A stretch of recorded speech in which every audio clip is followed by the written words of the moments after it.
మజాకా బావుంది. కొంచెం బావుంది. బానే ఉంది.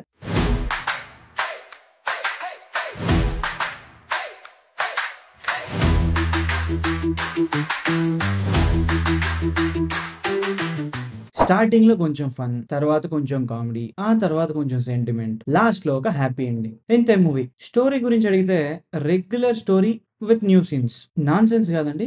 New scenes. మురళీ శర్మ గారు అండ్ రావు రమేష్ గారి యాక్టింగ్ మధ్యలో సందీప్ అన్న పడి నలిగిపోయాడు. కాదు.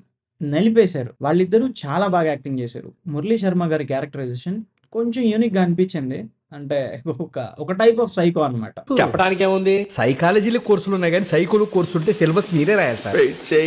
ఇంకా చాలా పని ఉంది. మధ్యలో కొన్ని చోట్ల రావు రమేష్ గారు హీరో ఏమో అని కొంచెం డౌట్ వచ్చింది.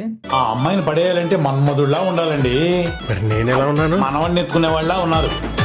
తర్వాత నాకు నేనే రియలైజ్ అయ్యా, సందీప్ అన్న ఫిలిం ఇదని. అన్షు గారు పర్లేదు అనిపించారు and Ritu Varma okay. Music విషయానికి వస్తే waste songs, waste BGM. Director గారు అనుకున్నంత కామెడీ జనరేట్ చేయలేకపోయారని నాకు అనిపించింది. అండ్ అజయ్ గారిని అయితే టోటల్ గా వేస్ట్ చేసేసారు. ఎంటర్టైన్మెంట్ వాల్యూ అని అడిగితే ఈ మూవీకి రావు రమేష్ గారు అండ్ మురళీ శర్మ గారి క్యారెక్టరైజేషన్, ఏ రేటెడ్ సీన్స్ కానీ ఫైట్స్ కానీ ఏమీ లేవు. హ్యాపీగా ఫ్యామిలీతో వెళ్ళి అయితే చూడొచ్చు. నా పర్సనల్ ఒపీనియన్ అంటే ఓకే, బానే ఉంది.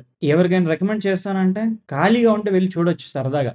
Not bad. టోటల్ గా ఒక్క ముక్కలో చెప్పాలంటే ఒక average are above average family entertainer అని చెప్పొచ్చు. అండ్ చెప్పడం మర్చిపోయా, మన సందీప్ అన్న పీపుల్ స్టార్ అయిపోయాడు. ఎలా అయ్యాడని మాత్రం నాకు తెలీదు.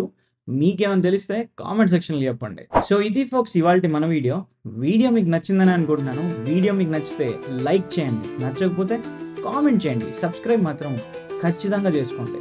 Thank you.